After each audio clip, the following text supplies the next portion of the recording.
Herein is love, love as God defines it.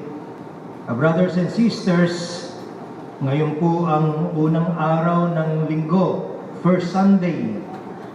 At para po sa marami, ang buwan na ito ay tinatawag na month of love o buwan ng pag-ibig. Kaya minarapat po natin na sa panahong ito, sa buong buwan ng February, ay magtuturo po tayo ng ilang mahalagang katotohanan mula sa salita ng Diyos tungkol po sa tunay at biblikal na kahulugan ng pag-ibig. Kamakailan lamang po ay nagbigay ng pahayag ang kilala at award-winning na mang-aawit na si Lea Salonga na may kinalaman sa kanyang transgender na anak na si Nicole. O ngayon ay mas nagpapatawag sa pangalang Nick. Sinabi po niya, and I quote, "The one duty that every parent has is to love their child unconditionally. To those who do not have kids, if you think you will not be able to love your child, if they come out to you and say, 'Mom, I'm gay. Mom, I'm a lesbian. Mom, I'm bisexual,' or 'Mom, I'm trans,' if under those conditions, your love will stop, do not have children. Save yourself the drama and heartbreak. If hindi mo kaya, huwag na lang." End of quote. Well, una po sa lahat, nais ko pong sabihin na maganda po ang intensyon ng kanyang ipinahayag na mahalin ang iyong anak. Totoo po tungkulin ng mga magulang na ibigin ang kanilang anak. Subalit, ang definition po ng quote-unquote unconditional love na kanyang binanggit, na kanyang tinuran sa kasamaang palad po ay nakabatay lamang sa pagtanggap, pag-accept ng lahat ng ginugusto lamang ng tao. Lahat ng nais mangyari ng tao. Wala pong iniwan sa tagline ng PLDT commercial noong, kung hindi 2000 year 2001, marahil naaalala pa ninyo, kung saan ka masaya, suportahan ka. Kahit ito po ay salungat sa kalooban ng Diyos. Sad to say, but sometimes even sincere Christians, often loving parents, can adopt this definition. Lea Salonga's statement shows how easy it is to mistake parental affection for true love. We are not here to question sincerity. We are not here to question emotion. We are here to ask, who gets to define love? Us or God? At dito po natin makikita ang malaking pagkakaiba ng pananaw ng sanlibutan at ng pagtuturo po ng banal na kasulatan. Ang sanlibutan po ay nagsasabi, ang mundo ay nagsasabi na ang pag-ibig ay pagtanggap o sabihin na nating pag-tolerate ng lahat ng bagay kahit mali, kahit kasalanan. Ngunit ang salita po ng Diyos ay nagsasabi na ang tunay na pag-ibig ay hindi nakabatay sa kung ano lamang ang gusto ng tao. Biblical love, brothers and sisters, is defined by God's self-revelation in Christ, not by human affirmation. Therefore, true love never separates compassion from truth, nor acceptance from repentance. Now, John begins by saying, "Herein is love, not that we love God." Notice the negation. Napansin po ba ninyo? Love is not defined by our affection toward God. Human love is always imperfect. Human love is always conditional and self-centered. Alam natin yan dahil nararanasan natin yan. We love because of attraction. We love because of benefit or shared interest.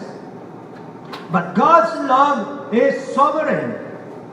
God's love is initiating and undeserved.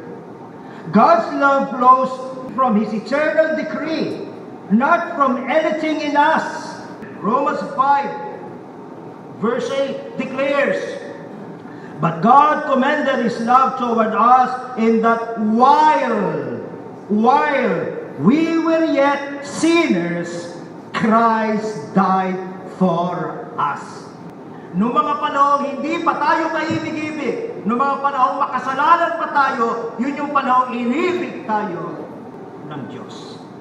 This truth, brothers and sisters, leads us to understand that love, according to Scripture, is not something we invent.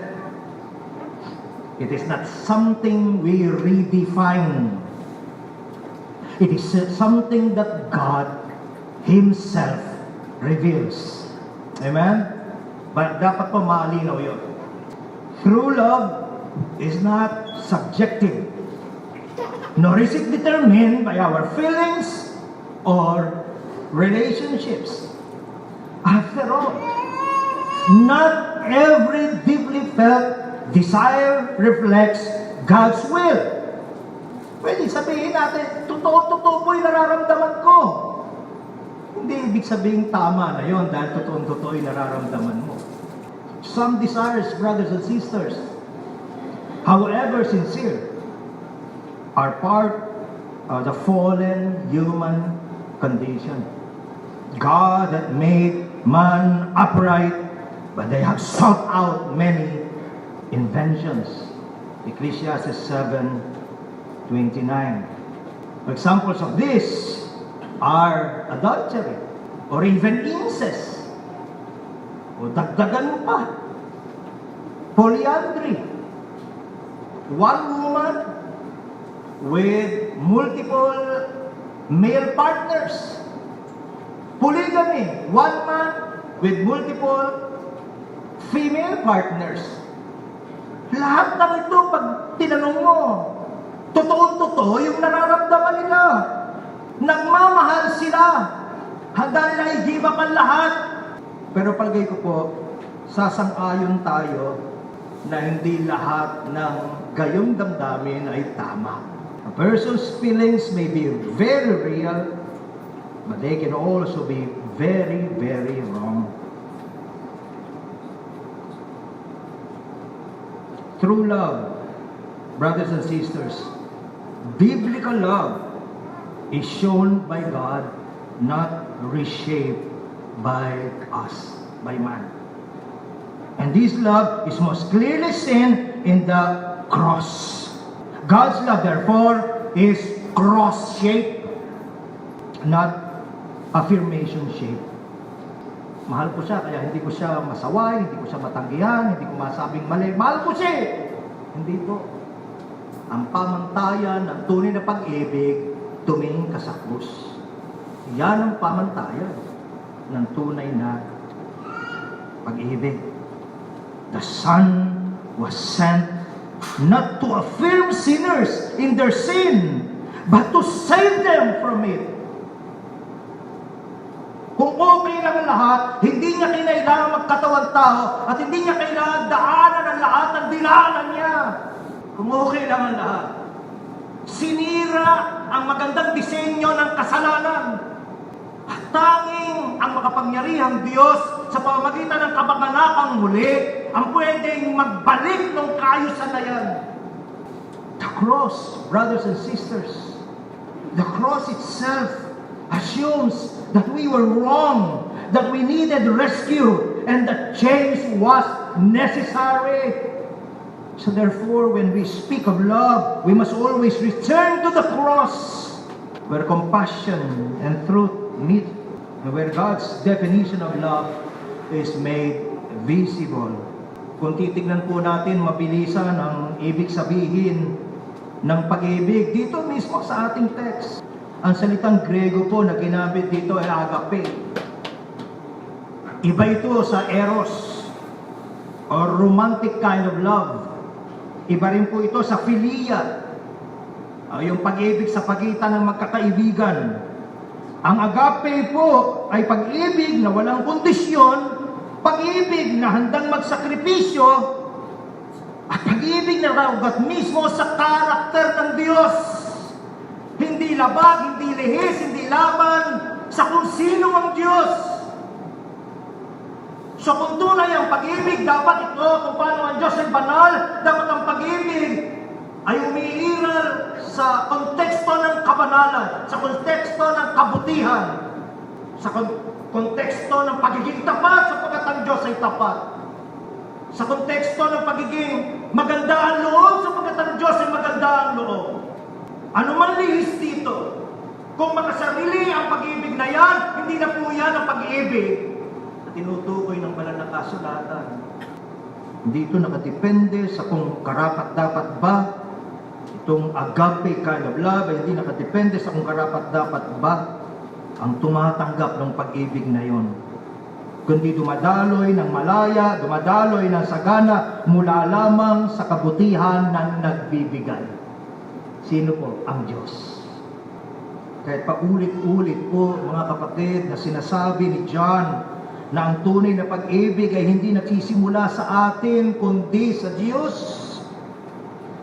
Sa text natin, herein is love, not that we love God, but that He loved us. Sa verse 19, we love Him because He first loved us. Ang tunay na pag-ibig po, maidagdag ko lang, ay hindi rin sumasang-ayon sa ipinagbabawal ng Diyos. Kung tunay na iniibig po natin si Kristo, susundin natin ang kanyang mga utos.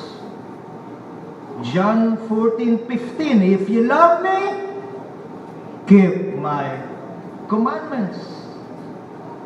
Ang pag-ibig po kung gayon, at yung kagayakang sumunod ay hindi po mapaghihiwalay. Hindi natin pwedeng sabihin, mahal na mahal po ang Diyos, pero ayaw ko lang sumunod sa gusto niya. Hindi. If you love me, you keep my commandments. What? Talk is cheap. Nabibili 2.5 nung puro salita, yung puro pangako. Kung tunay na may nangyayaring pagbabago sa loob, nakikita yan sa labas. So muli ang pag-ibig, kung gayon, at yung kagayakang sumunod, ay hindi po maipaghihiwalay. Ang pag-ibig ng magulang ay maaaring sincero, ngunit dapat po itong pailalim sa kalooban ng Diyos. Sapagat ang pagsang-ayon sa malindaan ng anak ay hindi pag-ibig, kundi pag-give up sa mandate natin na galing sa Diyos bilang mga magulang. Naalala po ba ninyo yung kwento ng high priest na si Eli sa Old Testament? Walang duda, mahal na mahal niya ang kanyang mga anak. Pero nabigo pa siyang ituwid sila, gabayan sila. At nalalaman po natin kung gaano ka-tragic ang naging repercussion ng gayong pagtrato sa kanyang mga anak. 1 Samuel 3:13 kung gusto nyo i-follow up yung kwento na yan. Compassion, brothers and sisters, without truth is not Christ-like. Ephesians 4:15 is speaking the truth in love. Ang pag-ibig po na lihis sa katotohanan ay mapanlinlang. At ang katotohanan naman po na walang pag-ibig ay nakakasakit. So, we must be able to strike that proper balance. Hindi correct ka na ng correct ng correct. Hindi na nanggagaling sa mapangunawang puso, pusong umiibig. Dangerous din yun. Ang pag-ibig po na lihis sa katotohanan ay mapanlinlang, sabi nga natin. Ngunit mapapansin po ninyo na pagdating po sa ating Panginoong Jesucristo, nagawa po niyang magpakita ng habag, kasabay po ng tagubili na magsisi. Hindi siya makakontra. Ang halimbawa ay si Kristo. Naalala niyo yung babaeng nahuling nangangalon niya? Doon po sa John chapter 8. Ano sabi niya sa babae? Hindi kita hinahatulan, sabi niya. Ano kasunod?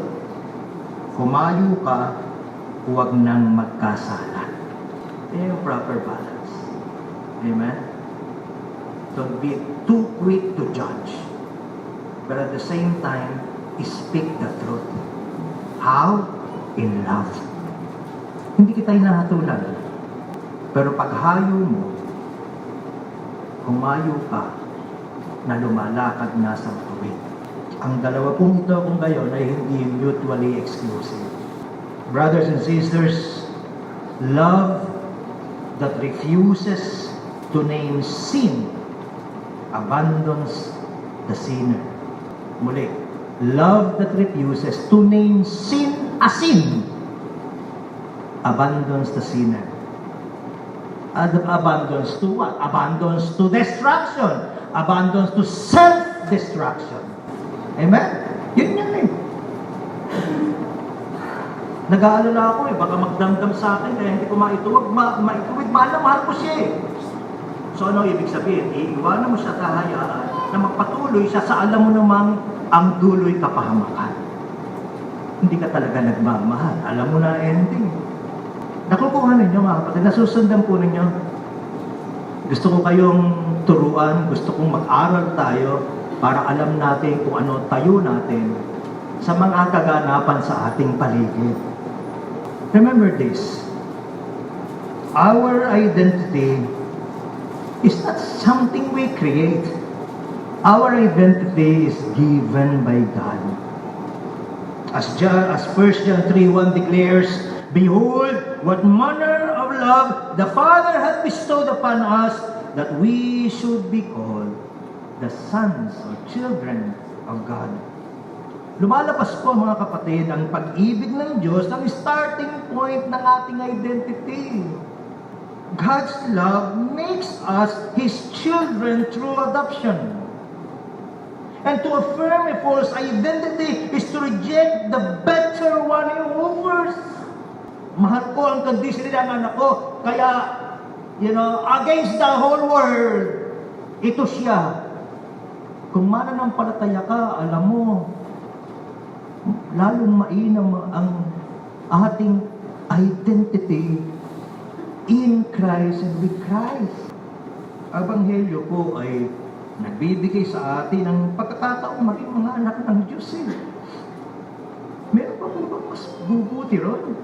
Ikaw, sa kabila ng iyong pagiging unworthy ay pwedeng lumapit sa Kanya, pwede kang maging anak ng Diyos.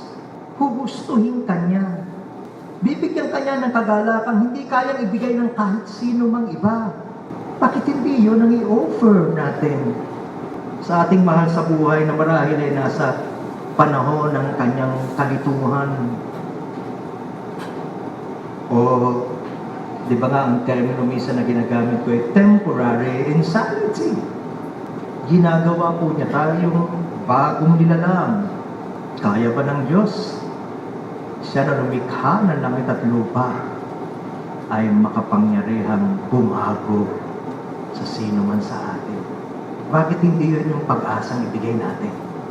Ang tunay po na pag-ibig, kung gayon, ay palaging nagbabalik sa atin sa mas dakilang pagkakakilanlan or identity na tanging Diyos lamang ang magpagbibigay.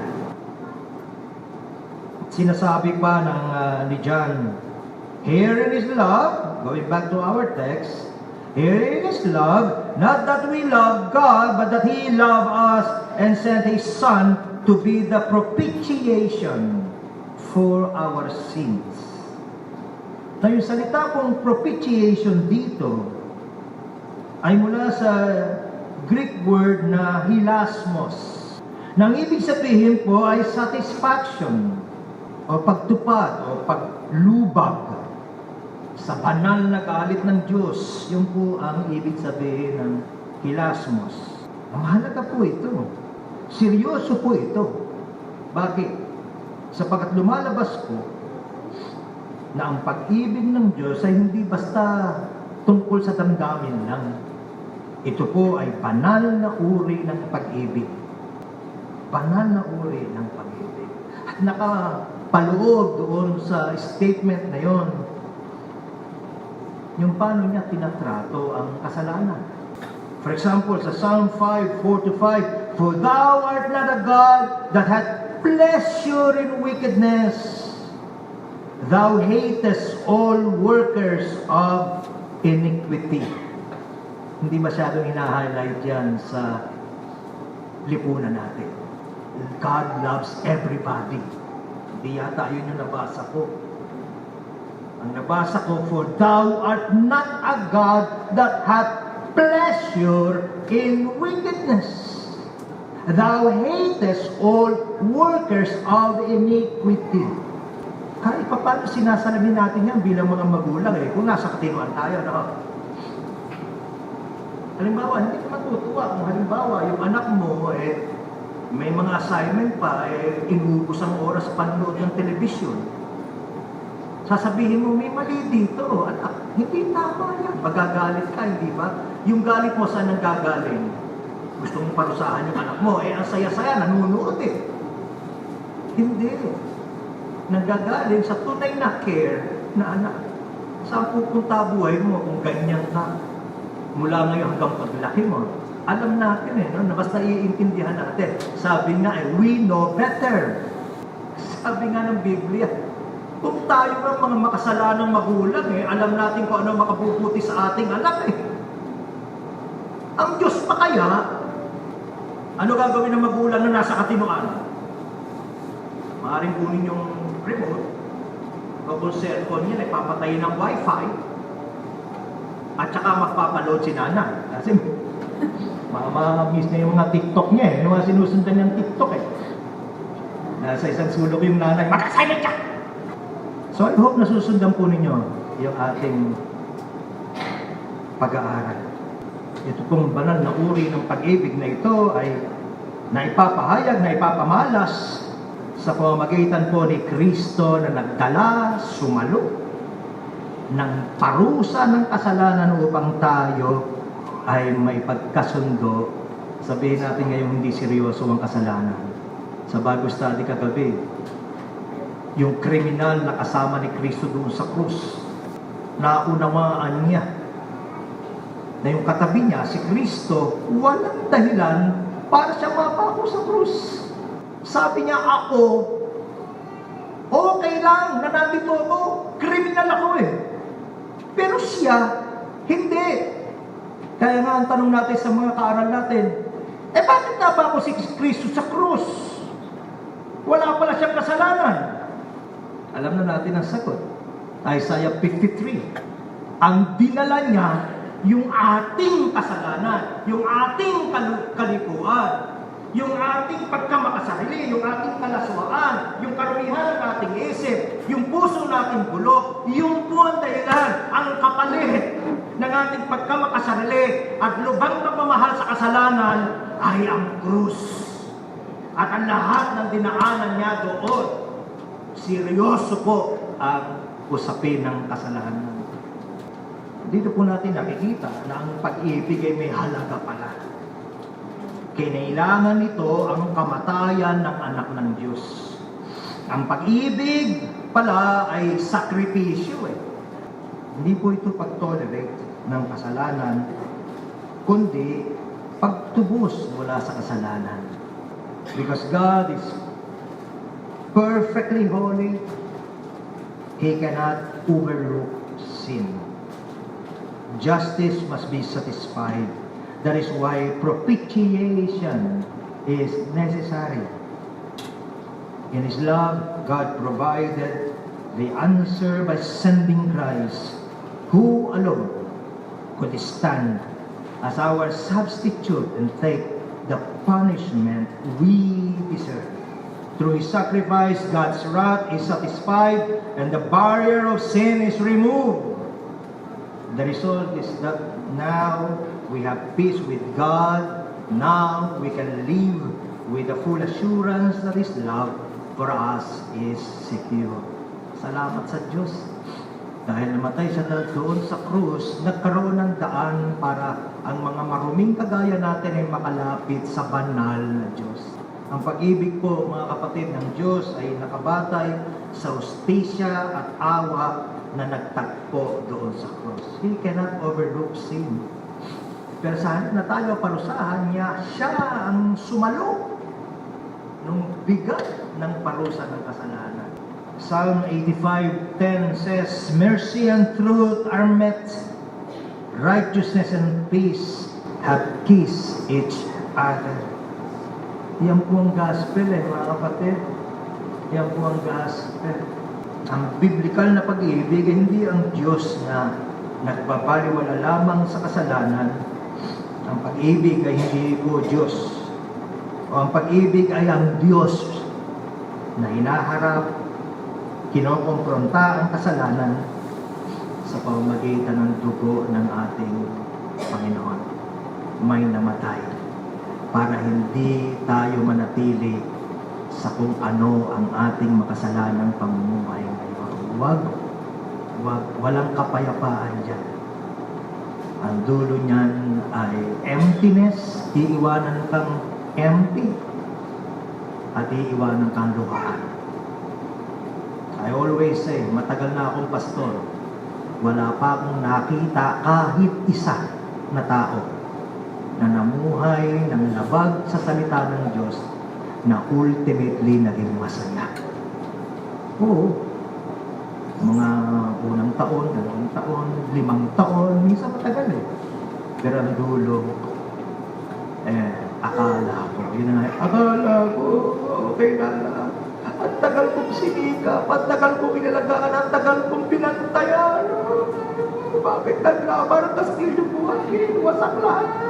Sabi nga ng isa nating kapatid, sa Facebook po, ang saya eh. Nagbibigay at nagmamahalan. Noong isang buwan pa lang po, ang saya. Nagpunta sa ibang bayong dagat. Ngayon January, hiwalay na. Ano nangyari? Yun na nga po. Wala ang Diyos sa sentro. Malaki po, mga kapatid, ang pagkakaiba ng pag-ibig ng tao at pag-ibig ng Diyos. Ang pag-ibig ng tao ay responsive. Umiibig tayo sapagkat may something lovable na nakikita tayo sa iba. Pero ang pag-ibig ng Diyos ay hindi ganun. Sa halip, ito po ang gumagawa ng unang hakbang, ito ang gumagawa ng unang inisyatibo. Kanina 5:8, ngayon Romans 5:10, God loved us. Kailan? When we were enemies. O sa Romans 8:7, because the carnal mind is enmity against God, for it is not subject to the law of God, neither indeed can be. Hindi pwedeng ang unang magte-take ng first initiative ang tao eh. Ayaw natin. Ayun, the carnal mind is enmity against God. Ayaw natin. Kung tayo na tatanungin, ayaw natin. Babayad tayo ng mahal sa sinihan, pero hindi sa pag-aaral ng salita ng Diyos, etc. Ganon ka-depraved ang puso natin, apart from His mercy. Kahit tayo na mabayad ng palatayan. O ba't ka ba nandito? Dahil gustong-gusto mo? Hindi eh. May ginagawa ang Diyos sa loob mo. Yun. God's love, therefore, is unilaterality sovereign. Wala naman pong ibang pwedeng explanation sa paglapit ng isang tao na dating rebelde sa Diyos, kundi ito po mababalikan po yung kriminal doon sa krus. Kung alam niyo yung context ng buong story, dalawa yung kriminal na kasama ni Kristo doon sa krus. At ang sabi ng Gospels, pareho silang minumura si Kristo. Pareho silang nilalait si Kristo. Pareho silang galit kay Kristo. Sinusubo ka si Kristo. Kung talaga ikaw ang Kristo iligtas mo sarili mo, damay mo na kami. Ganun ka selfish ang tao no? Along the way, may nangyari. Malaunan, dalawa silang nanunumayaw Malaunan, napansin siguro nung isa, siya na lang galit kay Kristo, ganyan. Yung isa, sinasaway na siya.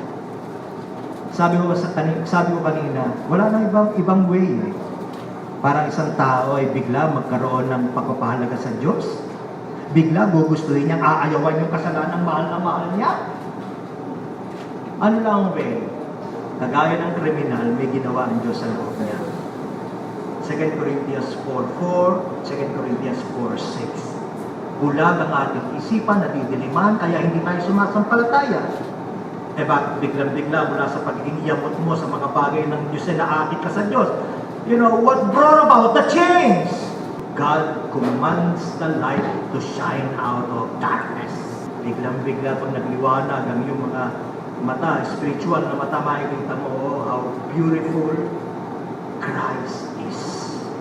Sobra siyang beautiful na kaya kong bitawan ng lahat para sa Kanya. Yan po ang makapangyarihang gawa ng Diyos. At kahit sino pwedeng makaranas niyan. I'm telling you, kahit sino pwedeng makaranas niyan. Natutukso ba? Yes. May kahinaan ba? Yes. Pero mas makapangyarihan ang Panginoon kaysa pinakamalakas nating kasalanan. Don't believe me. Believe God. And believe His Word. Ang pag-ibig po ng Diyos ay transformative. God's love does not leave us as we are. It changes us. It sanctifies us. It conforms us to Christ. Doon po sa Romans 12:2, ang salita pong ginamit doon, be not conformed to this world, but be ye transformed.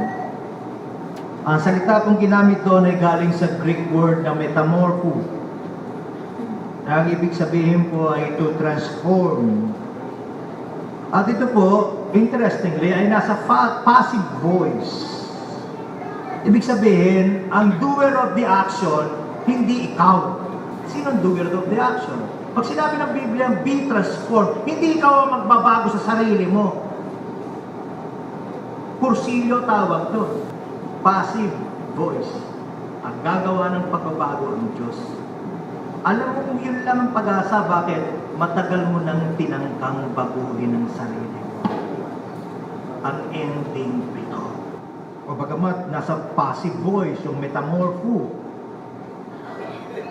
Gayon pa man, ito imperative pa din. Be ye transformed. Ikaw yun Ikaw ang kausap. Be ye transformed. So may utos. Siya ang gagawa, pero ikaw inuutusan. Ano ibig sabihin nun? Panginoon, malinaw sa akin, di ko kayang baguhin ang sarili ko. Sabi mo, kailangan akong mabago. Ikaw may makapangyarihan pwedeng gumawa nun. Ano gagawin mo? Tatakbo ka sa nag-iisang may kapangyarihan, gawin yun. Kaya pautos. Imperative. You're supposed to do your part. Run to Him. And don't leave His presence until He does something, because He will. Wala raw lumalapit sa Kanya na itinataboy niya. Lord, meron ka lang 5 minutes 5, 4. No, you don't do that. You're supposed to wait upon the Lord and wait patiently upon that. Ang pag-ibig po ng Diyos ay hindi basta pumapayag sa kapritso ng sino man. Ito po ay makapangyarihan. Binabago nito ang makasalanan upang maging banal.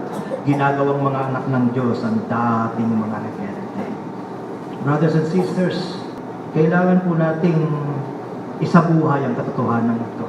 Dapat klaro sa atin na ang tunay pong pag-ibig ay nakaugat sa katotohanan. Going back to sa context ng ating mga pag-aaral, ano ba ang katotohanan? God created man in His own image. In the image of God created He him, and He made them, or He created them male and female. Genesis 1:27. That's the truth. Walang pangatlo, pang-apat, ad infinitum genders. Wala po. Hindi pwedeng paghiwalayin ang pag-ibig at kabanalan. Kapag binago natin ang kahulugan ng pag-ibig na hiwalay po sa salita ng Diyos, idolatry po ang tawag dun. Mahal ko yung anak ko eh.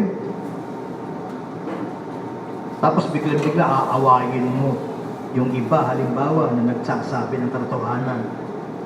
Wala kang pakialam, anak ko to. Hindi po eh. May kapakumbaba ang loob. Paawaan mo, Panginoon, ang anak ko. And these people, could pray with you. Ikaw magalit sa nagsasabi ng totoo sa iyo.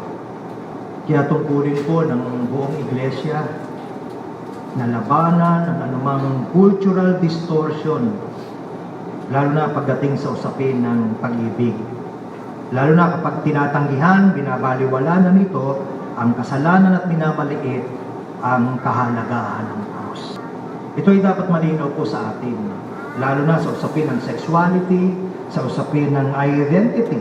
Kasama na po ang issue ng LGBTQI+. Madalas sabihin ng moderno nating lipunan na ang pag-ibig ay walang kondisyon. Dapat i-affirm ang lahat ng identity at lahat ng uri ng desire. Okay lang yan, basta wala kang tinatapakang ibang tao. However, according to the Bible, brothers and sisters, love means God reaching out to sinners to save them from sin. That's why the gospel calls everyone, whether heterosexual, homosexual, bisexual, transgender, or queer, to repent and believe in Christ. God's grace is for all people. And His call to turn away from sin applies to everyone. No one is left out. Homosexuality is not singled out. It is not being singled out. Hindi lang naman kasi ito ang kasalanan. Hindi lang naman ito ang sexual sin. Ang adultery ay kasalanan din. Ang fornication ay kasalanan din. Ang lust o pagnanasa ay kasalanan din. Lahat ng kasalanan ay tinatawag. Lahat ng makasalanan ay tinatawag magtumuling sa altar ng Diyos. Kaya sa tuwing makikipag-usap po tayo sa mga unbeliever, kailangan po natin ipahayag ang ating mensahe. Sana po may malasakit at katotohanan. Kita naman yung insincerity sa atin. Yung bang maka-negative ka lang. Yung mga negative. Yung bang oras na bumukabibig, negative ang sasabihin. Hindi na galing sa concern na puso. Ang mga anak mo nakakahiya. Ano ba yan? Mga anak mo, kayo tatabi ka. Oh? Hindi mo makakiyo mo. Kapatid, mali po yun. Parang dirin-dirin ka. Na parang ikaw hindi gumagawa ng kasalanan. Iba nga ang kasalanan mo sa kasalanan nila. Pero lahat tayo, kailangan natin tawag ng Diyos. Kaya nga minsan, di ba? Alam mo, may papasok sa simbahan, puro tato. Ano ka nang tumatakbo sa isip mo? Criminal yan. Ex-convict yan. Bantayan ang pinto. Si pastor baka barilin agad. Lalo na kung nakarinig ka ng ganung pangyayari. Ganon? May tattoo lang? Ang dami mo nang naisip. At hindi mo kilalanin kaya muna yung tao. Ano ang mga pinagdaanan niya? Ba't kaya hindi ganun? Nakukuha po ninyo na minsan po ang simbahan ay may kasalanan din. Pagdating sa ligo nating paraan ng pagtrato sa iba. Hindi ko mo parang hindi makatawag doon. Hindi makabasag pinggan, yun na yung mga matuwid at banal. Ako, delikado yan. Ano? O, tama nga. O, di ba? Hindi nga makabasag pinggan, yung labi mo naman, dapat hugasan at dapat na babaran ng asin dahil wala nang sinabi kundi kasiraan ng iba. Oh, my, mga kapatid. You must be born again. Ang dapat po natin mga kapatid sabihin, minamahal ka ng Diyos, ngunit ang kanyang pag-ibig, ang siyang nag-aanyaya rin sa iyo na magbalik loob sa Kanya, magsisi, magbago. Sapagkat kung hindi po natin sasabihin ng buo itong bagay na ito, hindi yung tunay na pag-ibig, kundi deception, panliling lang. Alam mo, mahal ka ng Diyos, period. Ano, hindi yun ang buong mensahe ng Biblia eh. Hindi mahal ka lang ng Diyos, period. Tuloy mo lang ginagawa mo. Yun. Mga kapatid, ang ibig kong sabihin nito, dapat makita po sa atin ang pag-ibig ng Diyos na ating iniaaral, na ating pinaniniwalaan. Hindi lang po sa salita, kundi lalo na sa gawa. Pag-ibig na hindi insincere. Pag-ibig na hindi pakitang tao.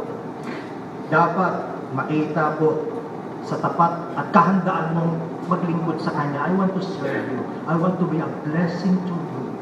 Opo, tinatanggap natin ang kasalanan, pero hindi kailanman natin ina-affirm yung kasalanan. Dapat. Ang church ay dapat maging lugar kung saan sabay na nararanasan ang biyaya at katotohanan. Galing ang ating Panginoon sa Kristo. Amen? John 1:14. Para po sa bawat isang man ng panataya dito, tinatawag po tayong mahalin ang iba gaya ng pagmamahal ng Diyos sa atin. Isang pag-ibig na may inisyatibo, handang magsakripisyo, nagdadala ng tunay na pagbabago. Kabilang po rito ang pagmamahal sa mga hindi sang-ayon sa atin. Pagmamahal ng sincero sa mga nahihirapan at nag-i-struggle sa kasalanan. You do not give up on them. Even mo na kailangan nila ng kagaya mo, sasamahan sila. Amen po ba mga kapatid? Amen. Ayoko na doon. Hindi ayos ang buhay. Dito ko sa mga ayos. Hindi na. Kayo hindi ayos. Sumuli, pagmamahal ng sincere. Lalo na doon sa mga nag-i-struggle sa kasalanan. Minsan hindi natin naiintindihan dahil hindi natin nararanasan, amen, na hindi yun ganun kadali. Na hindi yun automatic. Na hindi parang binibigyan mo ng biogesic na pagka napainom na ng sapilitan, ng salita ng Diyos, automatic magbabago. May buong katyagaan at pagmamahal na sinasamahan, pinapaalalahanan, at patuloy na itinataas sa panalangin sa Diyos. We're supposed to encourage one another, remind one another, acknowledge one. Kung hindi sila welcome sa ating simbahan, saan pa po sila pupunta? Sinasabi kong tayo yung mga witness ni Christ. Amen? Be ye witnesses of me. Pero yung salitang witness, galing po yan sa salitang Grego na martyria. Hindi po yung simpleng pagsasalita lang. Para alam ninyo yung martyria, martyr, amen? Yun yung witness. At lahat tayo are supposed to be witnesses of Christ. Hindi lang po yung simpleng paggawa ng mabuti. Ito po ay tumutukoy sa isang buhay na handang magsakripisyo para sa kaligtasan ng iba at para sa kaluwalhatian ng Diyos. Ang tunay na martirya of being a witness ay nangangahulugan ng pagtitiis, pagtanggi sa sariling kagustuhan, at minsan po pagdurusa upang ipakita sa mundo ang pag-ibig na nagdadala ng tunay na pagbabago. Sa ganitong paraan po, ang ating buhay nagiging makapangyarihan patotoo ng biyaya at katotohanan. Hindi po ikaw ay magulang at nagkataong mananampalataya at nagkataong ito ang iyong challenge sa isa sa iyong anak. Halimbawa, kakitaan ka ng katyagaan, pagtitiis at pag-asa na hindi imposible ang pagbabago. Kung ikaw ay asawa, sa iyong asawa, mga unfaithful na asawa, maniwala ka, may kapangyarihan ng Diyos. Kung ikaw ay kaibigan, kung ikaw ay anak, etc., may pag-asa sa Diyos. Huwag kang lumiyo. Huwag kang bumitaw. Patuloy kang magministeryo sa Kanya. Isakripisyo. Minsan yung hiya, minsan yung pride, etc. Sakripisyo ang lahat. At umasa isang araw, may mangyayaring pagbabago. Amen? My dear brothers and sisters, in a world that often misunderstands love, the church is called to show, to demonstrate, and speak of God's true love. This love is not just words, it is action. Because He loved us, ano sabi ng Scriptures? God sent His Son to save sinners, to heal what is broken, and to bring us back to holiness. So let us love as He has loved us. Let us love sincerely, honestly, and with a love that restores. Herein is love, not that we love God, but that He loved us. Brothers and sisters, may we live in that love, share that love, and reflect that love in all we do every day of our lives. Amen.